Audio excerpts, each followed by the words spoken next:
because we're adding some, and that's so exciting. And then we're going to talk through some of the support documents that the team has ready for you and things that are still to come. So again, I also know there's bound to be questions. And because in our profession, we answer to two different entities, OCTE is a state approved program, and the state of Michigan for our cosmetology license, we want to be able to marry those two things together.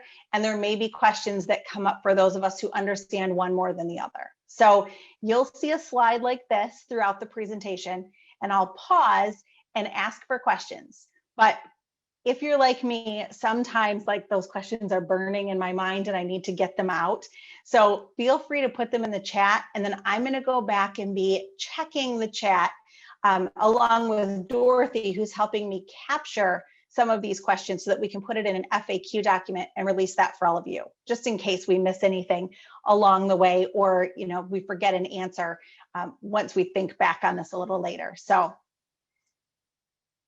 with that, I want to start with a little bit of that Perkins history. So Perkins 4 was in effect for quite a number of years, and we kind of got used to the way that things worked. But when the federal legislators reissued Perkins or reauthorized it and it became Perkins 5, they changed some of the terminology that we were familiar with in Michigan. And they even changed some of the ways that we do things. So we had to answer to those changes.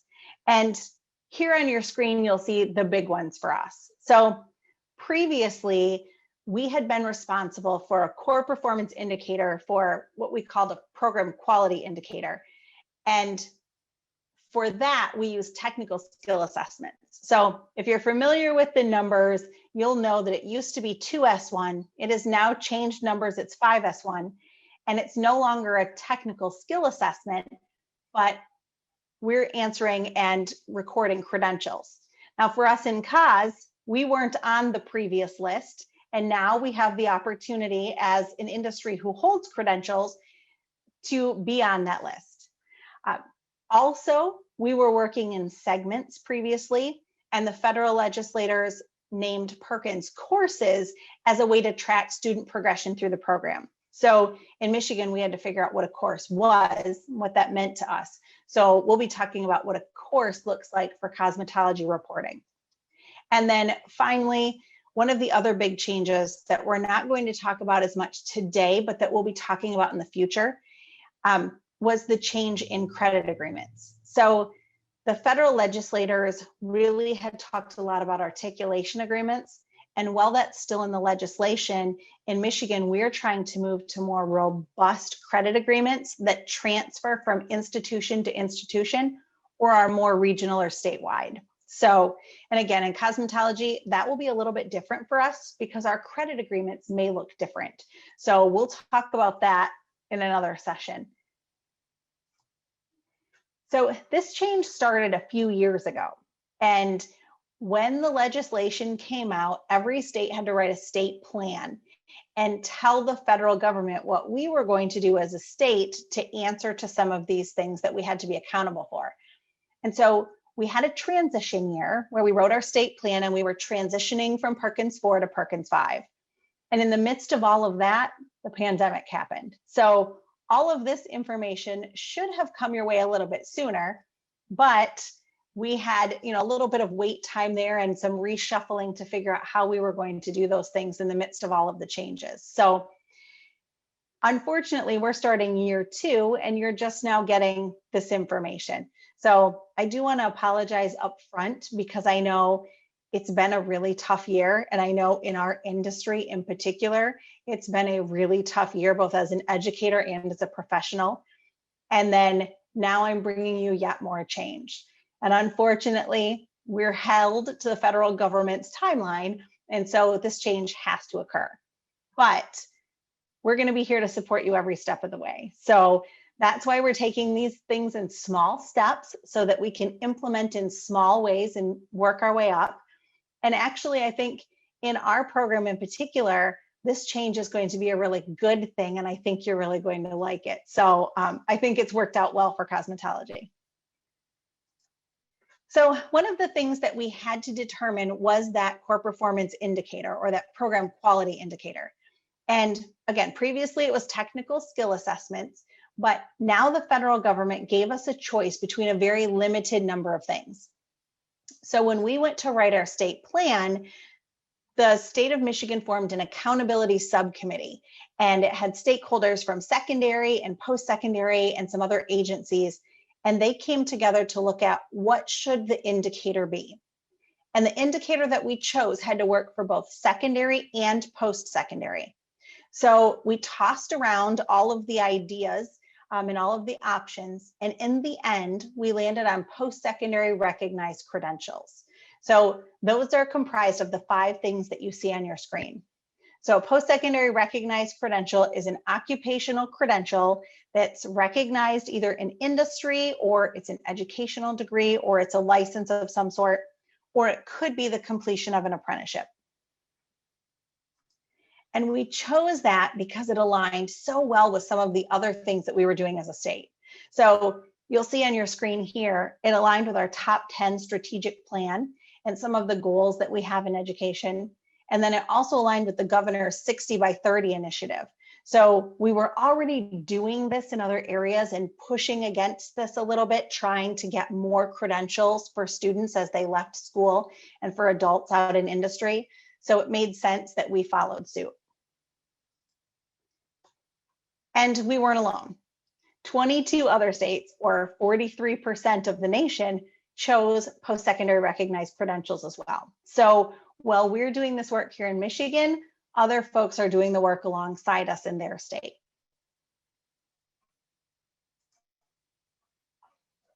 So on that last screen about post-secondary recognized credentials, that top option was industry recognized credential. And although that's not what we necessarily hold as cosmetologists, I do want to explain what that is, because there may be things that come up in the future for us that may be an industry recognized credential that we may acknowledge. So an industry recognized credential is a credential related to a specific occupation. And typically it's recognized throughout the state, but then it may also be recognized across other states. Or there may be some sort of a reciprocity agreement so that it aligns with credentials in other states. And that industry recognized credential really validates for an employer what that person knows and is able to do. So it helps us all speak that same language. And then in this process, there's also something called a supplemental credential. And it wasn't on that list of post-secondary recognized credentials, but they're things that we still find valuable and important. So a supplemental credential is a credential that is not specific to an occupation, but it's valued across multiple career clusters or multiple industries. So think of something like first aid and CPR, or even some OSHA safety training. Those things are supplemental credentials, and they might be important in a lot of places and very valued, and they're great things for students to have. But because they're not industry specific, they don't count for our Perkins quality indicator. So you'll still find these things in some of our documents, both for cosmetology and other programs, and they're still good to offer to students, and they're still great things for students to tell employers about when they've earned them. They just don't count alone as that indicator. So there were 7 of us that were going through this process. There were 5 grant groups that applied for grants to do this work. And then you'll see us in that bottom. We're one of the 2 parallel projects. And in our case, and in the case of education, our 2 zip codes really needed some updating based on some changes that were happening in industry and changes that were happening in education. And again, in our case, we didn't have new standards from the state of Michigan as far as career and technical education since 2007. But we know that the State Board of Cosmetology had been making some changes and revising some things along the way. So it was time for an update. So we did this work alongside some of those other grant groups, but some of the things that we did were a little bit different. I'll try to talk you through those. In general, this is what the project looked like. So we told our grant groups, you need to start with the current standards that we have, because our standards are not changing. And then you need to identify credentials out in the workplace that are valued by employers, that they either require or they prefer to hire someone. And then you take those two things, and we're going to create some new curriculum documents and some overarching competencies, some big ideas, things that students need to know when they leave your program. And then we're going to develop these courses that we have to have for reporting per the legislators. And then from there, we'll align to academic credit areas so we can have some credit recommendations for local schools. And then we'll look at our program of study and some of the pieces that go with that, along with those post-secondary credit agreements, to see if we can make those more robust and more transferable. So today we're going to talk about these big four pieces that are starred on your screen. But in our case for cosmetology, this is really where we've left off. Because we're a parallel group, we are still working through academic credit alignment, so that's still coming. And again, I kind of alluded to the fact that our post-secondary credit agreements look a little bit different. Typically for us, they're around salon management or business, or they're a credit agreement that you might have regionally with your local school and a private institution who's offering a cosmetology program. And so we haven't worked extensively in that area either. So what we'll be focusing on next as a group are those academic agreements and that program of study. But again, what we do with post-secondary credit agreements will look a little bit different. So what we're focusing on today really has been the scope of our work so far for COS. So with that, I want to pause for questions and find out if you have any questions about the process and the big overarching vision in general.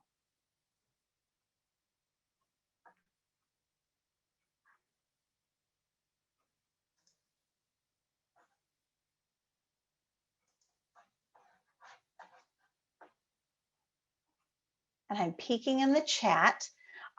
Dorothy did upload some information there. And there's also some information, I know Dorothy will throw this in here in a little bit, but or maybe one of our partners from Edge. There was some materials in an email called Know Before You Go, which you likely got probably midway through today. And it had some documents that we'll be using. So if you don't have those, we'll try to make sure that you do. And if you don't recall seeing that email, but you registered, a few days ago or a few weeks ago for this, go back and check your junk mail while we're working through this process, and you might find those there. And Stephen has a question. The difference between the two parallel projects and the other 5. So the big difference was that the two parallel projects received no grant funds. So we were working through that and leading that from OCTE. Candace Vinson, who is our education consultant for education and training programs, and then myself, we both had a background in those two different areas. So my background is COS, hence the reason I'm a little biased with this group, right? And so we had the expertise because we had taught in those areas to be able to work with all of our teachers right alongside them. The other big difference is that because we weren't part of those grant groups, we tended to work in a little bit of a different pace and in a little bit of a different order than they did. In the case of education and training, they were working with another group, and it was a federal and cross-office group. So they had to fulfill some of the needs of that project as well. In the case of COS, we know that State Board is looking at some potential changes to hours and curriculum. And so we were trying to follow some of those things as they're occurring. And the email, I believe it was either from Julie or from Edge. So from Julie Hill or from Edge. So check that. And if not, we'll try to throw those resources back in the chat. And I'm going to show you those on the screen, but I know that sometimes it's easier when you have your own copy, and it'll be in PDF form and you can blow it up.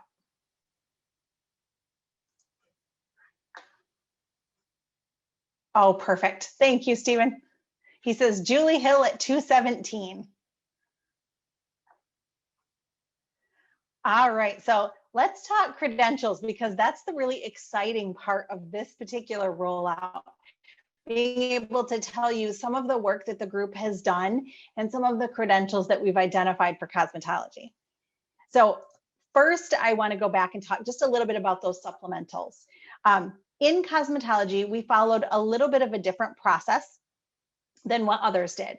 So in our other grant groups, most folks went out and surveyed employers and said, what credential do you prefer or require to hire? And in cosmetology, we didn't have to do that because the state of Michigan says you must have a cosmetology license or a specialty license to be able to perform those services on the public. So we didn't have to ask because it was a rule. We also knew that what we were looking at as far as that list of post-secondary recognized credentials, I mean, it is industry recognized, but it truly was a license. So those things for us were already a given. However, along the way, there were some supplemental credentials that came up as things that people valued or options for our students. For example, there's some barbicide certification that students can get, which really says they understand how to sanitize and disinfect equipment, and they know what they're doing in that area. So those things, of course, right now are even more important than before. So if there are supplemental credentials that you're offering that aren't on the approved list that we're going to share with you, those are still incredibly valuable. And we're recommending across grant projects that you go back and tell students that they really need to hold that out for employers because it gives them a competitive edge. And we know sometimes, markets can be saturated and it can be tough for students to break into an industry. And so if they have not only their license, but additional credentials that really speak to what they can do, that's going to give them an edge over the rest of their peers. So for the approval process for those official approved credentials that will count as your core performance indicator, what we had to do across grant projects was to go out and make sure that it was required or preferred. So in our case, again, that was a given. And then from there, we had to identify if students could earn a living wage with those credentials. And beyond that, if it wasn't a living wage, did it lead or was it a stepping stone to another job that provided a living wage and a solid career for them? Now, I do want to, again, kind of forewarn you or discuss that in cosmetology, when you look at that living wage, it doesn't look as impressive as in other careers sometimes. And that's because we have such a flexible career that allows a lot of people to work for themselves and to work very flexible hours, anything from part-time to full-time. And so when they look at living wage, they take all of those people into account at once. So this is a really lucrative career for students, but the benefit is that it's also very flexible. And then from there, we had to look at how did these credentials align to our standards? And when I show you the credentials, I want to address each of those, and you'll kind of see that when we go through the courses. In the case of the full license, it aligns 100% to the standards because that's what our standards were based on. In the case of some of the other credentials that we recommended, there isn't a 100% alignment, but we'll kind of go back through and show you why they're still really valuable. So these are the 4 credentials that we're recommending. So of course, the group is recommending the full 1,500-hour cosmetology license. But when we think about the full license, we understand that for a high school student, whether they're starting and finishing cosmetology in high school, or whether they're starting in high school and finishing at some point along the way at a post-secondary institution, it's a long program. If you think about our typical Career Center programs, 2 years is 800, maybe 900 hours. And so our cosmetology students have to do almost double that. And all of you that have programs know they're going on Saturdays, they're going in the evening, they're going for extra time. I mean, it really is a huge commitment for a student. So of course that should be a credential because it allows them to do everything, under that cosmetology realm. But there are some other specialty licenses in our industry that have become really incredibly popular and in high demand. And those don't take quite as many hours to achieve. In fact, they're about 400 hours a piece. which again, if we're looking at a cosmetology program at a career center, is about a year. And the state of Michigan is making a movement to align the number of hours that they accept from each of these specialty licenses that transfers into the full. So previously, if you wanted to earn a manicuring license, you would go for 400 hours, and the state would accept 70 of those hours if you wanted to then get the full license. But now what they're recommending is that all 400 hours be transferred into the full if a student wants to move on. And so that really aligned nicely with what we're looking at for Perkins 5, because a student could take one of these licenses and earn it and later stack it very nicely into the full. However, I also want to say that for students looking at one of these specialty licenses, they will have no problem making an incredible living in any one of these 3 areas. So let me explain what these are to you, just in case you're not familiar with our industry as much, so that you kind of have an idea. The natural hair cultivation license is for folks who are interested in braiding and weaving and extensions. And so, as you can imagine, this is incredibly popular. They don't do chemical services, and they strictly work with hair.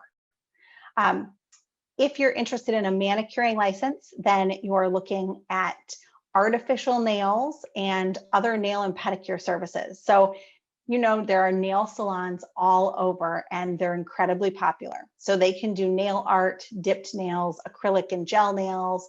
They can work on pedicuring services. And again, they're strictly doing nail services. And then an esthetician works with skincare. So these folks are sometimes makeup artists. They work with dermatologists or in salons or spas doing facials and other services. And then these also tend to be our folks who now are doing lash extensions and lash lifts, which are, again, incredibly popular, and it's a very lucrative industry. So these 3 areas are not all of the specialty areas that are out there, but we did look at them because they were the most popular and they had the best fit with the full license. Now, I do want to address, because we've talked with every other group about this, what about credentials that aren't on the list? I mean, we left off electrology. There are some other things that we might look at in the future.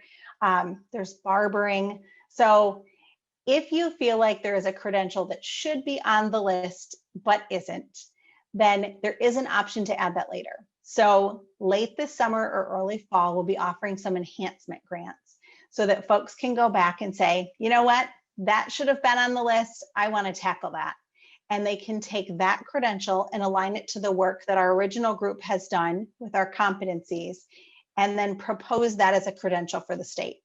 And if it goes through that approval process and is approved, then everyone in the state will have the option for that credential as well. So I want to pause here because I'm sure there's going to be some questions about those credentials. And there is one that I don't think has come up yet, but I want to make sure that I address it ahead of time.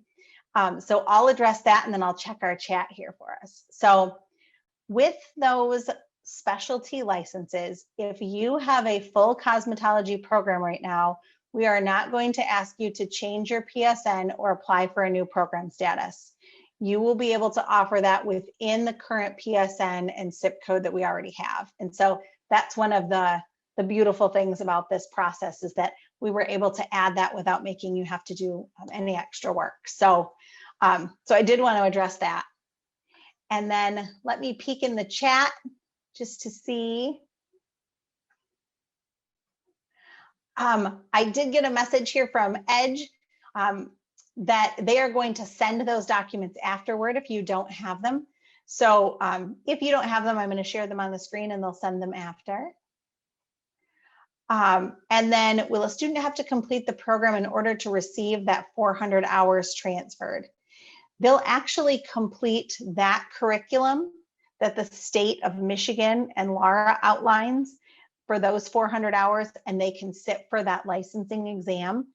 they don't have to fully complete the program. And when we start to look at what those courses look like, or those PCCs, and we talk about students who are concentrators and completers, I'll explain to you how that works with those specialty licenses. And Carly says she's so excited. I knew you all would be. So I was excited too. And then Mike Miller has a question. Mike, do you want to go ahead and ask? Yeah, it's too much to type, Selena. It's really just, we have all you smart people on regarding the State Board of Cosmetology and the rules. So our plan, here's our program. Students come as juniors, then seniors come back that 13th year, pay tuition, get their full cos license. But we may start out with 40 students and 6 will end up going all the way through and getting their license. That's not abnormal. Right. So we thought about, with this new change, we were going to run students through that junior year and have them accrue hours for, we're going with aesthetics and then cosmetology. We're trying to figure out how to do this within the constraints placed upon us by Laura. So we want to enroll them in both programs. They accrue hours for both. And at the end of the year, we take them out of one and they make a decision before they end their junior year. Do I want to finish cosmetology and commit to that 13th year? Or am I just going to come back that senior year and only focus on aesthetics? Now, we got kind of a wishy-washy bureaucratic answer from Laura, which doesn't surprise me. I'm just wondering, and again, we don't have to address this in depth now because it's a complicated question, but if anybody that's on has, or you have any thoughts or ideas, think we're on the right track, wrong track, or just what your thoughts are about that approach. Yeah, and I can see where they're trying to understand how that works, because typically when a student enrolls, say, in a manicuring program, they're enrolled in the manicuring program and not in the full cause. So is that where they're kind of having that question? Well, I think the issue is with the student being enrolled in. Now, again, we're only going to count hours for things that they do for those MPAs or whatever that are aligned to whichever license, be it cos or aesthetics, which obviously in this scenario, everything would count towards cos, but only some of the things would count towards the aesthetics license. We want to give the student an overview. So they would be enrolled in both, accruing hours towards both, double dipping in a sense, but then we wouldn't actually cash in on one of those, right? If the student decided to pursue whichever one they decided, those were the ones that we would count the hours towards, because we just have students that don't know what they want to do. And to ask them as juniors to commit is just, it's ridiculous. The same thing we do in early middle college. It's hard to get a kid that's in 10th grade, or the beginning of their junior year to make a decision like that. So we're trying to make it as, as flexible as possible. Yeah, I think that's a good question that we should ask our folks at Laura, because I'm sure this is the first time that it's been approached. And so it's probably something that we need to walk through and explain to them so that they can give us a little bit of guidance about how that works. Because typically you do say, here is my student, here's all of their information, and they're enrolled in this program. And so I can see where they may not fully understand what we're intending and how that works. But I do have a connect at Laura that I can reach out to with some of these questions, and I can get us some clarity on that. Because from our perspective, I can also see how that flexibility would really be beneficial for a student. And if you're only recording hours in the things that they're truly doing, then what we're doing is still on the up and up. So we'll go back and ask that question and we'll find out an answer. It may take a little while for them to think through this, and we may have to walk them through what we're thinking, but we'll make sure that we get something that we can put out in writing so everyone knows what they can do and how to approach that. Perfect. Thanks, Selena. You're welcome. You're welcome. And then there's a question about, can an instructor with a full cos license teach the specialty license? And to my knowledge, they are all set to do that, but it doesn't work the other way. So what we have to be careful of is if we have a limited license instructor, they can only teach in that limited area. But there are a lot of shifts and changes right now occurring with the state board and with some of those rules. So we're still keeping an eye on this process because we're still waiting for some of these things that we've been talking about to be formally approved. In fact, the hours that we're looking at that we base this work upon should have actually been implemented in August of 2020. But because of the pandemic and because the state board wasn't able to meet and come to some agreement, and they had some other questions and things that they had to work out, that wasn't implemented when we anticipated that it would be. So what we're doing now is setting ourselves up so that we're in the place that when those things move through, we can be all set and ready to go. And then when is the state planning to approve this? Jennifer asks. Do you mean when is OCTE planning to approve this, or when is the state board planning to approve all of the changes that they were making with ours?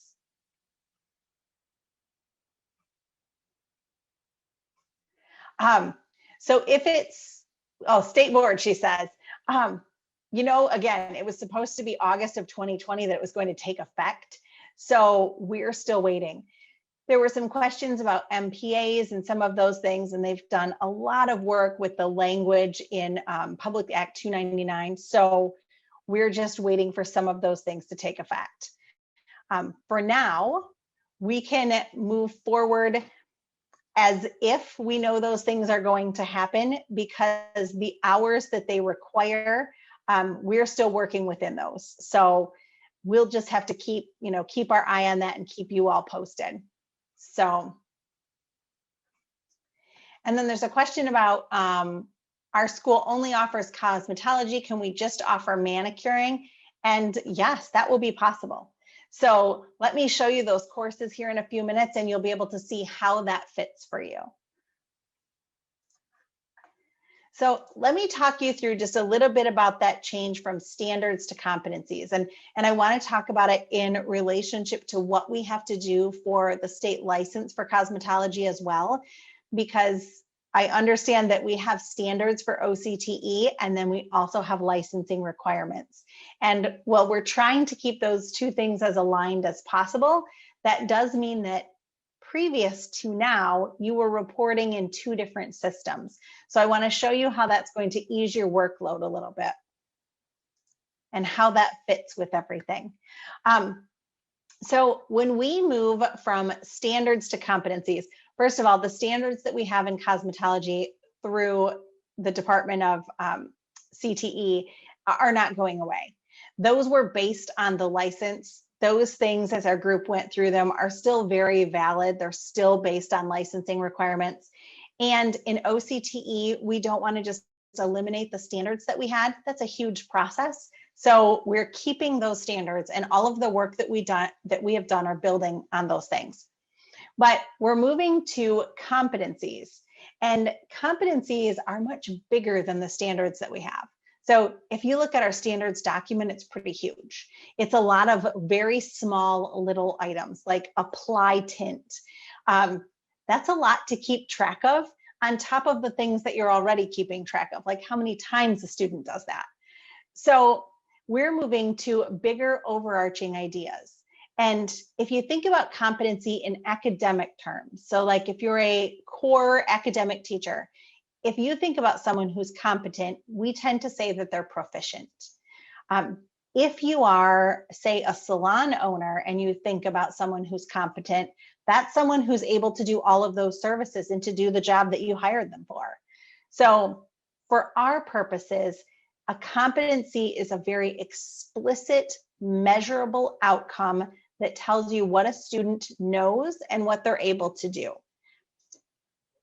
And when we looked at building a system on competencies, we really used the analogy of building a house. So in a very traditional system, like a traditional K-12 system, we work a lot on time. And again, in our profession, we still work on time. You know, there's a certain number of hours that we have, and there's a certain number of hours that students really have to be able to practice and master something. But if we only look at time, it's the equivalent of building a house based on that system. So if we were building a house and we told the mason, you've got 3 weeks to put in the foundation, and he came in and in 3 weeks' time, he didn't quite have it done, but we said, sorry, out of time. Now the carpenter's coming in and he's putting on the first floor. We would be building a house on a foundation that isn't really solid. And over time, as we only did a partial job, our house would crumble and fall apart. But in a competency-based system, we really make sure that a student knows and is able to perform something before they move on to the next task. So in terms of our house, we'd make sure that the mason finished the first, the basement before we put on the first floor. And for some students, they'd have a really amazing first floor, but maybe not a second. And that's the same thing that can happen within our profession. We make sure that students have that really amazing foundational knowledge. And for some of our students, they get a lot further and deeper into some areas of cosmetology because they're moving, they understand it, they've performed, they're ready. And other students need enough time to just build that really amazing foundation that the license provides. So we're really good at this already in CTE, but I wanted to kind of talk you through that competency-based system so that you understood how that shift occurs. Now, a lot of times when we talk competency-based education, we also think of grading practices. And we're not saying that you have to go back and change your grading system. You can, but we also understand there's a place for the traditional grading system in K-12 education, and it does communicate things to some folks. However, the problem that we have with our traditional grading system is that for our post-secondary partners and for our employers, it doesn't necessarily tell them what they need to know. It doesn't speak their language. So if you think about our traditional grading system and you look at the students on the screen here, all 5 of them have the same letter grade. So we would assume as outsiders that they all have an average understanding of all of the material in the course. But take someone like Oscar at the bottom. Oscar got D's and F's on all of his tests. If we were to assume in cosmetology that that was hair cutting, Oscar really is not ready to put a pair of scissors to a client's hair yet. But Oscar's going to make a really great employee. He's a hard worker. He's a great kid. He is, has great attendance, shows up on time. He goes above and beyond. He's probably a joy to be around. He's got great employability skills, but his technical skills need some practice. However, that C grade doesn't tell other people that. They don't know. And so that's the beauty of a credential. In a credentialing system, it really verifies what those technical skills are and what students can perform. And it verifies those things for our post-secondary partners. So in this case, if you've got cosmetology students transferring from your institution into a private institution to finish up, it tells that other institution what that student knows. And then it also verifies things to an employer. So when our students leave cosmetology with a full or a specialty license, that employer knows what that means, and they know at the minimum what a student is able to do. And so that's one of the great things, again, about this system.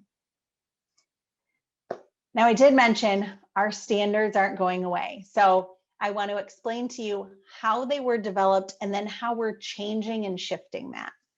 So first, to look at how they were developed. Our standards are based on 4 different areas. There are technical standards, which in our case come directly out of that licensing exam and the state of Michigan criteria for a cosmetology student. So that's what you'll see on your screen. They come right from, from Laura and Public Act 299. And then we have cluster and pathway standards. And if you remember, and I'll show you a picture of our gap analysis document in a minute. If you remember the gap analysis document, it's got different colors in it. So our technical standards were like a pink, kind of color, or a salmony color. And then our cluster and pathway standards, I think usually they're yellow and green. Sometimes they're blue, depending on the age of the document. And those were developed on a national level. And they're standards that are broad across all occupations within a specific cluster. So one of those 16 career clusters. And in our case, it's human services. So any student in a human service related program has those same standards. And then when we dig a little bit deeper, those pathways, there's 79 of them, we are assigned a pathway, and those standards are a little bit deeper into the cluster and a little bit more specific to the occupation. And then finally, we had career ready practices. And those career ready practices were also based on a state-led initiative that occurred across the nation. where folks got together and said, what do CTE students need to do to be employable? What do they need to know? And they came up with 12 practices. Now, our CCDA group has taken those 12 practices for all of our programs in the state and condensed it down to 4 major competencies. And so you'll see where these fit within our cosmetology curriculum in a few minutes. So again, all of those standards came right from the GAP. And this isn't our GAP, but it's a help, and it's set up the same way. So you can see here on the left-hand side, it talks about the knowledge and skills and some of the things that students will be able to do, and they were coded here. Then you can see the standard source, which for us was the State Board of Cosmetology. You can see if they were technical and what they were, and the different colors as you went down, and then the rest of the pieces of our GAP. So we based all of our work on this gap analysis document, and we did an alignment between that and our credentials and our competencies. So the group started the work by doing a really big brainstorm. We looked at the gap analysis, we thought about the license, and we thought about what students needed to do, and we said, what are the big ideas that come out of our program? If you're going to say a student is ready to work in the salon or in our industry, what do they really need to know? And we started listing those big ideas as little points of a triangle. We had multiple triangles. Then from there, we went back and said, okay, if this is the big idea, that they leave and they're able to, perform hair color, then what do they have to know to be able to do that? And we listed those things right out of the gap analysis document and out of some of our textbook objectives underneath content standards so that we could start capturing all of those ideas. And then we went back and said, how do we know if they know it? What are they going to show us? And so those are our performance indicators. And from there, we looked at, again, what are they going to do on the licensing exam? What are they going to do in class? What kind of MPAs will they have? What things will a student do that lets us know that they're really getting at that big idea? And so if you're familiar with Bloom's taxonomy, this is kind of how the triangle was formed. Everything at the bottom, those content standards, really is the knowledge foundation for students. Then from there, they're able to take that knowledge and then apply it in a practical sense. And then from there, we get the big idea. And that means that a student either can leave being able to do that multiple times across multiple areas, or they're able to connect that idea in different settings. So here's one more way to look at what we did. We took those standards, and in some cases, we pulled standards that were alike. In fact, as we worked through the last bit of work here, we found a lot of standards that felt like we were reading the same thing over and over again. There were so many that were so close, but that's what really made our GAP document so long. Some of those cluster and pathway standards were a lot alike.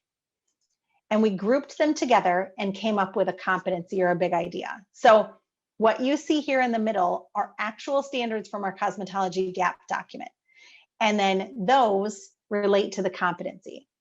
So we know any student who leaves any cosmetology related program has to have a very deep understanding of sanitation and disinfection and client safety. And they have to be able to demonstrate it across every client service that they give. So that's one of the competencies that you'll see. Again, pulled that right out of the GAP document. We were able to look at some of those things. And the beauty of a competency is that it fits multiple credentials. So if you look at the requirements for each of these licenses, either the full license or one of these 2 specialty licenses, and I apologize, I think there's something in there about a pharmacist. I probably messed up my slide for you and I apologize.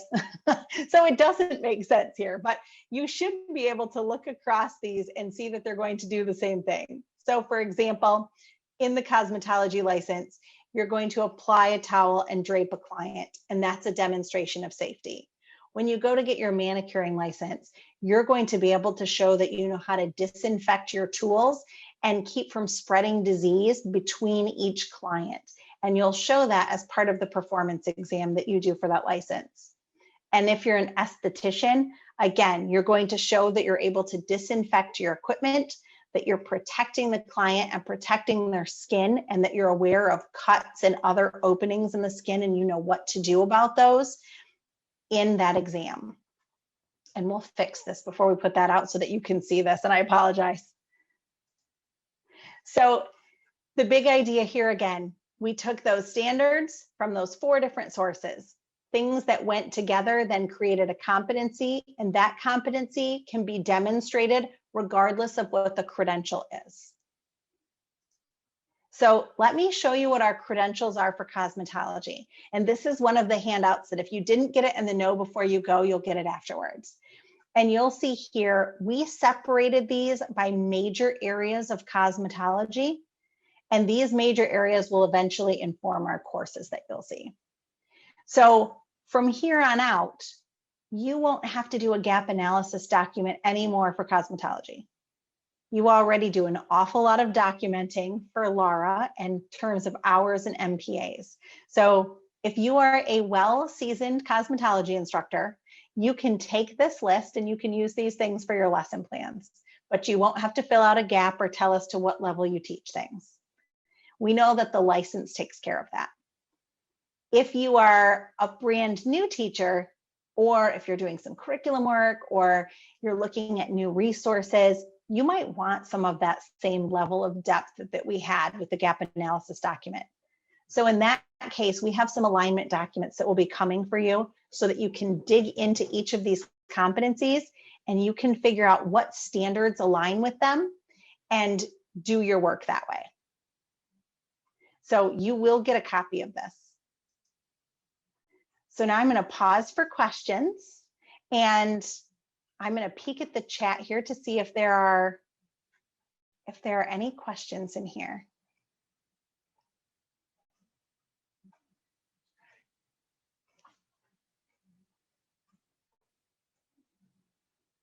Kelly asks if anyone has a copy of the most recent state board changes, and if anyone has those and can share that with the group, that would be fabulous.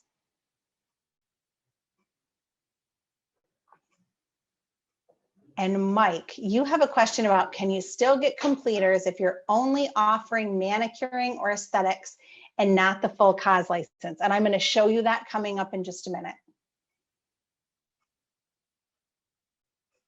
And then Stephen asks, do you just offer manicuring with the same PSN, or do you have to apply for a new PSN? No, you can still use the same PSN. It's one of the identified credentials.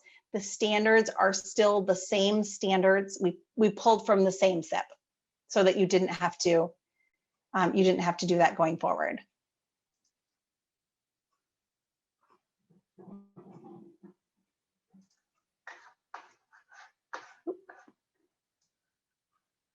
So I want to take just a minute and make sure that I haven't left you with any unanswered questions so far.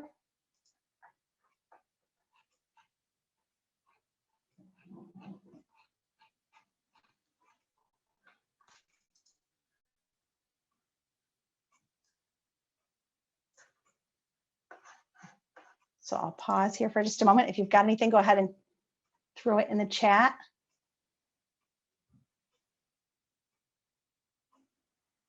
And Jennifer has a question. Does anyone know how this will work with some of our national associations? And do you want to expand on that for us? Especially for since we have two different. Sorry, I unmuted. It's easier this way. No problem. Because we're contracted through our local CTE program to run their cosmetology program for them. So we are nationally accredited. So a lot of this stuff, I think, is going to be something that we're not necessarily going to be allowed to do because of our accreditation. So I was wondering if there's any other accredited schools online now that has any ideas or has already like reached out to their accrediting body and found out if this is something that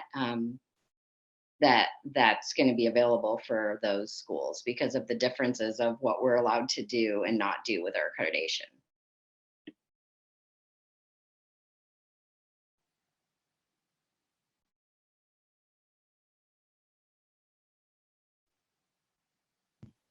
I guess not. Well, It got really quiet. I guess not. Hello, can you guys hear me? we can, Denise. Hi, Selena. I've been sitting in on all of them. I'm with you. I contract a program with the post-secondary school, and they are accredited. And I'm not sure if I understand why you think it would be a problem. They teach to a license. They will continue to teach to the license, which aligns, right, Selena? I don't see that as anything really changing for them. My question would be with our accrediting body. So the way that I'm looking at this is we just do cosmetology.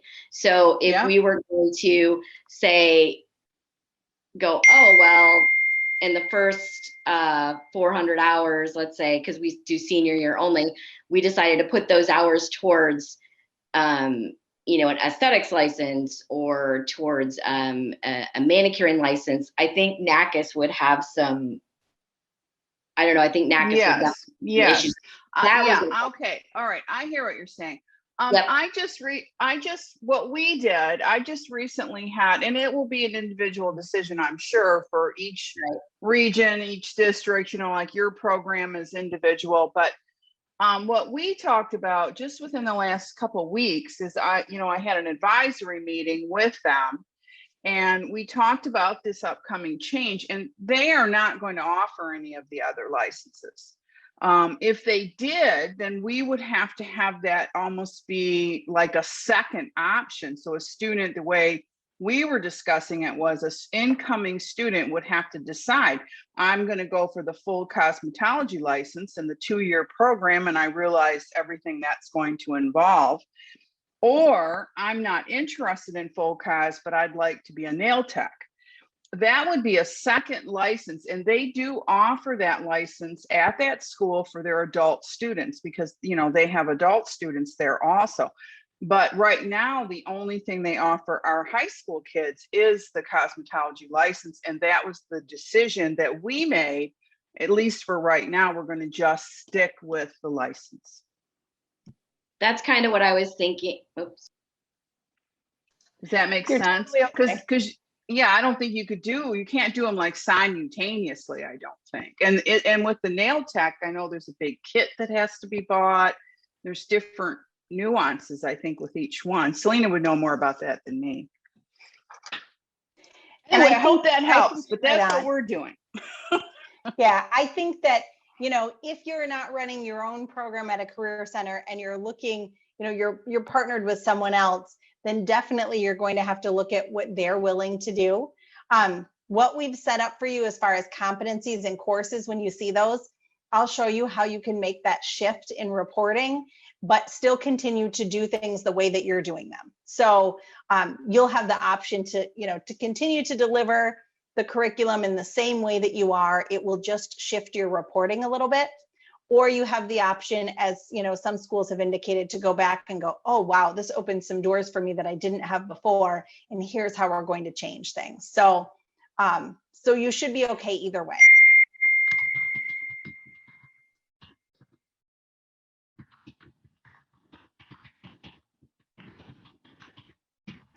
All right, any other questions that way? It is definitely, it's one of those things that we have to work within our licensing guidelines, and we have so many different formats for cosmetology. If you remember, if you're an instructor, we sent a survey out way back because we really wanted to make sure as we started to look at this, that we were very cognizant of your delivery model, because we didn't want to mess up anyone's method that they had or anyone's agreements, because in the state, we have about half of our programs in a center and the other half as contracted programs. And we didn't want to lose opportunities for students. So we wanted to be as flexible as we could. So, but if you see something that we showed today and you go, gosh, I don't know how I'm going to make that work. We definitely will have opportunities to sit down and be thought partners through this and to think about how can we make this work for everyone, because that's our goal.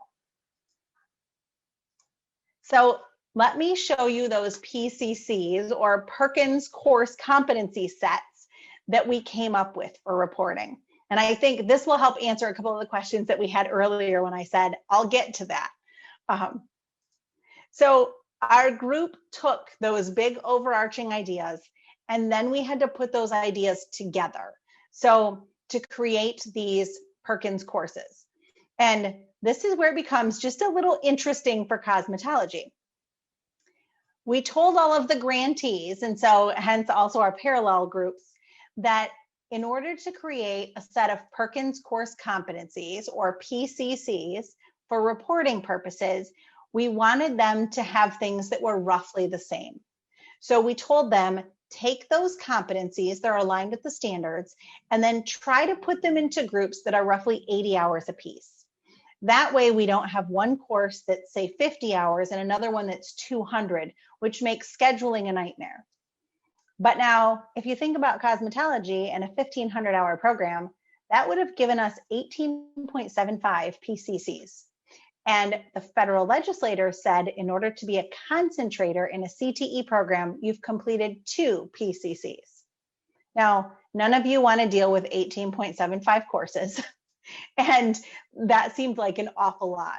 So I'm going to show you what we did in cosmetology and how we addressed both the state hour requirement and the PCC requirement. So just keep that in mind. The other thing that I want to tell you is that while we used this guidance to create our PCC models for cosmetology, that doesn't mean that on a local level, you have to say, I've delivered 80 hours, therefore you're done with this one and we're moving on. Because that really goes back to that house idea. You have the ability to determine how long your local individual course is. And I'll show you those flexibilities. So we pulled those big ideas together. We looked at things that were fairly similar, maybe things that had some nice overlap, and we created our PCC.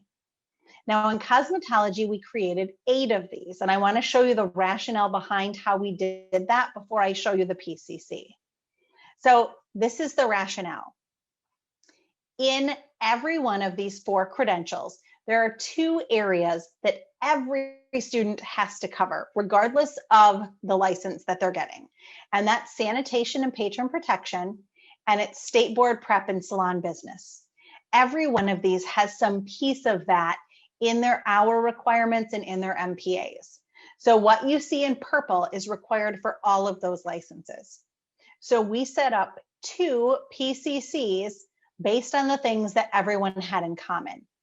So regardless of what credential you're doing, it is possible that if you were trying to align some of these credentials for students going through at the same time, like Mike talked about, you could be offering these 2 things.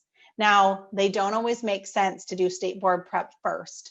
So, so that may not work for you, but these things they have in common. In the blue are the courses that are specific to the full license and that are not included in the specialty licenses. In green, PCCE is that manicuring license. So to get the manicuring license, you would do PCC A, H, and E. If you were going after natural hair cultivation, it would be AH, and in the orange, letter F. And if you were doing esthetician, it would be AH and G. And again, the full license includes all of them. So that's kind of how we looked at this, being able to put together pieces of a puzzle so that if you were offering 2 different credentials at the same time, you could still line some things up. And here's how those competencies align. And I've got to look at my bigger screen here for a minute. In the document that either you have, or if you don't have it, you're going to get in the, the after email, there'll be a competency code. We have, I believe, 34 competencies in cosmetology. That's almost the maximum number of any program. And we have 8 Perkins courses or PCCs. Here are the competencies for sanitation and patron protection. You'll see here where they line up with the full cosmetology license. And then we also pulled in applied chemistry and applied anatomy into that course. And then you'll see here where they align with the current segments. And as you start to look at our current segments, you'll see a lot of times in our current format, we had a lot of things thrown in together into a segment because cosmetology was so long and complex. Now, in the document that you're going to get, and I'll show you this here in a couple of slides, we also show you the number of hours required by the license and the number of MPAs, and then how it aligns to each of the limited licenses or the specialty licenses. So what I'm showing you is just a snippet of a much longer spreadsheet. And then here you can see the state board preparation and salon management. Then here are the courses that, again, are specific to the full license that aren't included in the specialty license. So you can see our competencies, again, how they align to that cosmetology license and how they align to the current segments. Now, one of the things that we understand is that you've got students in the middle of a program right now. And so we're asking you to change your reporting structure to go from reporting segments to reporting competency codes in the fall. And so we need to show you how you can take what students have already done in the middle of a program and transition it so you don't lose their progress through the program. So we do have a tab that you'll get for that shows you how to make that adjustment so that no student falls off, in CETUS and doesn't become a concentrator or completer. So again, you can see these things here. And then here is what you need for the specialty manicurist license. So you'll see again, how it applies to cosmetology, how it applies to manicuring. And then what you don't see are some columns in between here that talk about hours and MPAs that are just hidden on this picture. And this is the natural hair cultivation license. And one thing to note here, competencies are really so big and overarching that they apply across multiple areas. So that's one of the things that you're going to see here under competency. If you're going after that full cosmetology license, then you're going to employ these hairdressing techniques for things like artificial hair, wet styling, arranging, and in multiple areas. So it's likely that you'll repeat them in multiple ways and for multiple types of MPAs.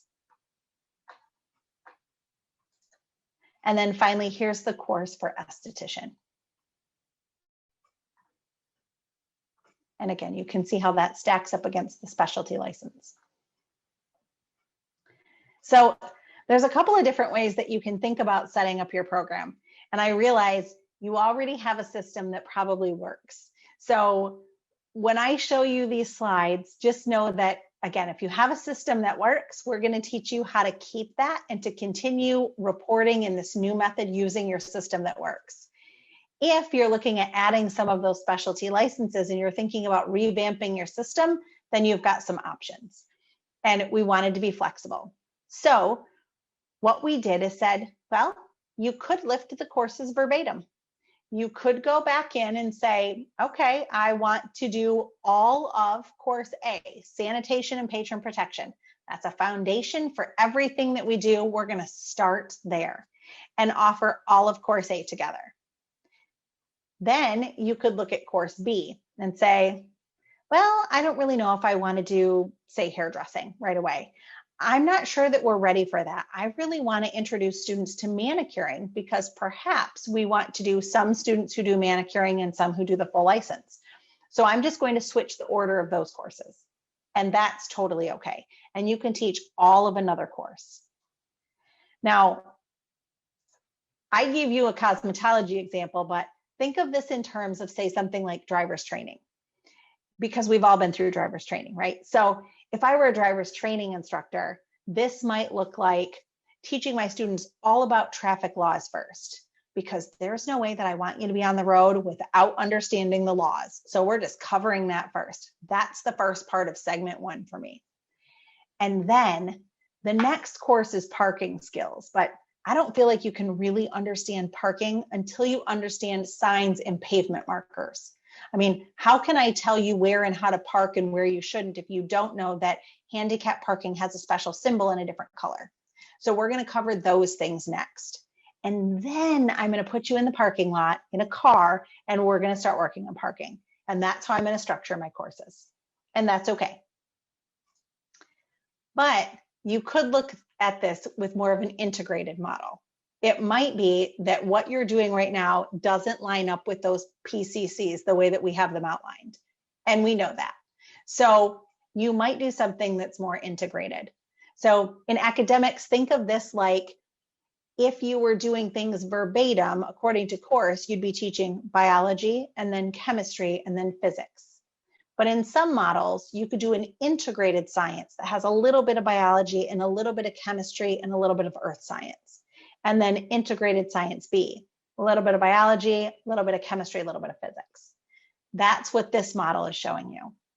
So you have the option to go back and look at what you're doing or redesign your local courses based on pulling competencies together in a way that works for you. So again, if I were the driver's training instructor, maybe I only have a couple of vehicles for students to drive, and we have a short window of time to get students in and out of those vehicles and get them driving practice.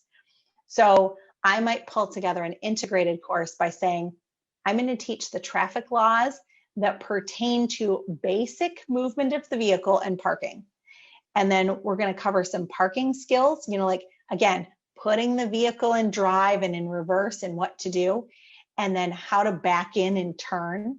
And then I'm also going to look at signs and pavement markings that go along with parking so that I can get kids right out in the parking lot moving vehicles. And then after that, I'm going to tackle the other traffic laws, some of those things that they're going to see when there are other vehicles out on a road. And then we're going to talk about those types of parking skills and those signs and pavement markers and a little bit about safe driving. So that's more of an integrated model. You should be able to take these competencies and these PCCs and design them in a way that works for your local courses, because this is designed for reporting purposes. It doesn't mean that we want to change the order of your instruction. So I alluded to the fact that you will have to report using competencies in the fall. And again, I know this is not very much time to prepare, but we had to keep moving because this is something that we have to do for the federal government. So we've designed some things to support you, and I'm going to show you those here in just a moment to help you make that transition and to help you think through all of your options so that you can do what's good for your program and what works for the transition that you have for students. And then because we're adding credentials that weren't on the approved list before, those aren't going to be there when you put things into CETUS this year. They won't appear on the list until next year. And because cosmetology programs are all aligned already with a license, you may be able to report some of those students who have obtained that license next year, but you really won't have to start reporting some of those things until 22, 23. So for people that might be starting a brand new program, they have a little bit of time. And then finally, we want you to know that as you go in and report these things, you have until the August after your students graduate high school for them to obtain the credential and for it to count for your core performance indicator. I know that for some of you, you're offering that 13th year, and that still won't be enough time. So you'll offer a portion of a program and they won't get the credential in time to count for you. And that's okay, because you are still doing amazing things for students and you're still doing the right thing. So just know that not every student is going to end up in our system with the credential, because we know this program takes time.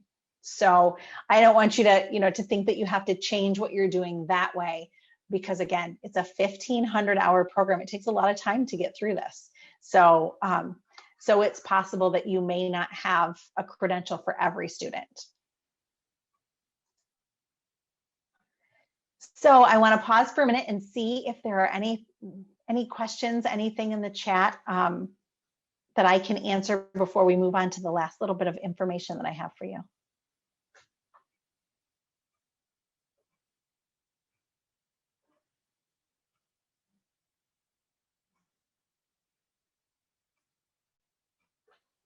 And you're all so quiet. Hopefully I've explained it well, but I do know there could be questions later. And so don't feel like today's your only opportunity to ask. Let me show you what we have coming and some ways that we can support you as we make this transition. Oh, there is a question, sorry. Will Oh, let me back up. I missed a couple. Let me go back here so that I can answer these for you. So how do people get timely information on the credentials earned by their students? You know, one of the tough things about the license is that that information is given to the student, and there is some information given to the school, but last I knew, unless it's changed, it wasn't student specific. So in this case, you have to go back and communicate with your students and find out who earned the credential and who didn't. So we're relying on you to be able to find that information, and teachers are usually in touch with their students before they take that state board exam, and they usually find out afterwards because that student is either so excited that they passed or they're devastated that they have to retake, and we have to support them and, you know, and encourage them to go back and do it again. So so usually teachers will know to be able to report. And then the new reporting sheet. So Kelly, do you mean the new PCC one or the new reporting one that allows you to report competencies instead of segments? Competencies instead of segments. That one isn't quite ready. We actually think that we might have the opportunity to build a couple other things into that reporting sheet. So what I showed you there was our template for, I think it's C05 or C04. I'm learning new numbers. That was for the instructional design. So it's on our website right now. And I just went back and changed segment numbers to competency numbers and codes. But we think we might have an opportunity to do some more work on that form and to make it work in multiple ways and to be more user-friendly for people. So we're working through that process this summer, and we should have it ready to go when you're going to report in the fall. But you can always go back and look at that segment template and do the same thing that I did and kind of walk through, what does this look like for us? And Dorothy threw in here questions regarding the new credentials. I'm going to show you a slide with this, but I'm glad she threw it in so that you have it in the chat. We do have an email address so that if you leave today and have more questions, which I know you may, you can email them to our Career Pathways grant address, and we'll get those, and then we'll be able to answer them for you. And let's see. She also threw in some resources, and we're recording this session so that you'll have access to it later. Stephen asked, will they find out or they won't find out until after the August 31st window closes? Depends on what your program looks like.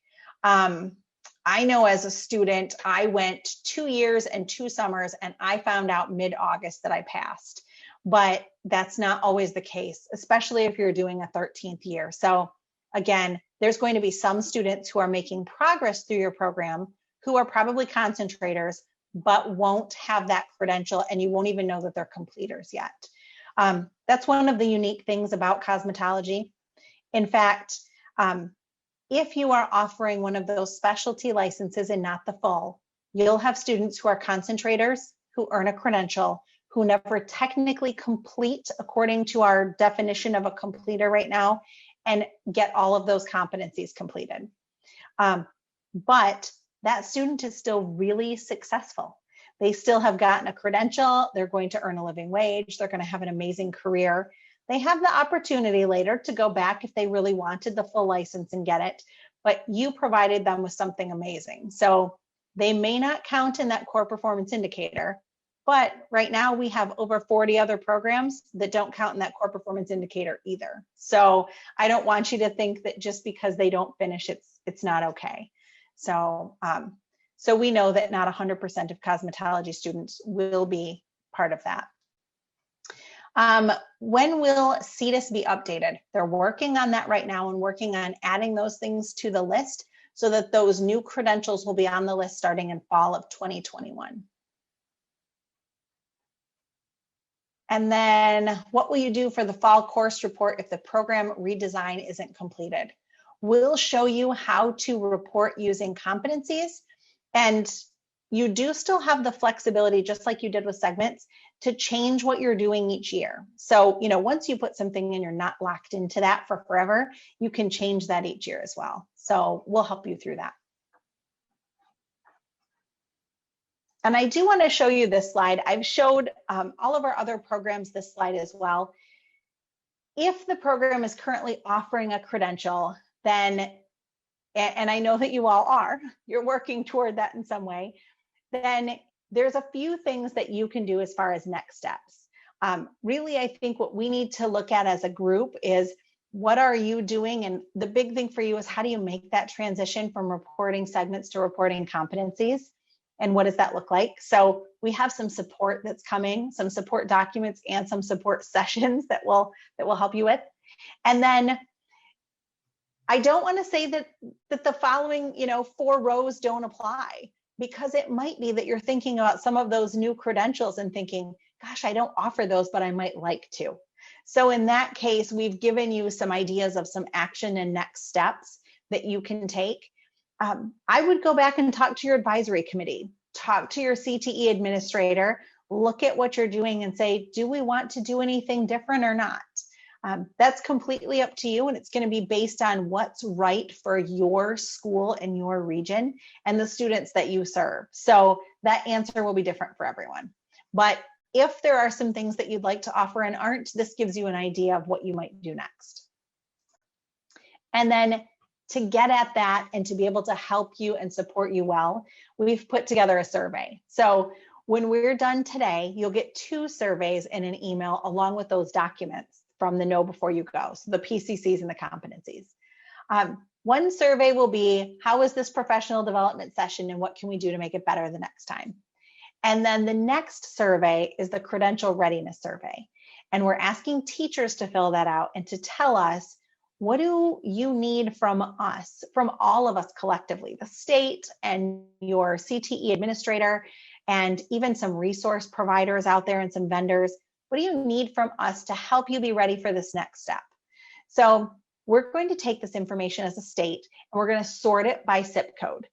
So I'm going to be looking at, from all of you as cosmetology teachers, what do you need that I can help provide?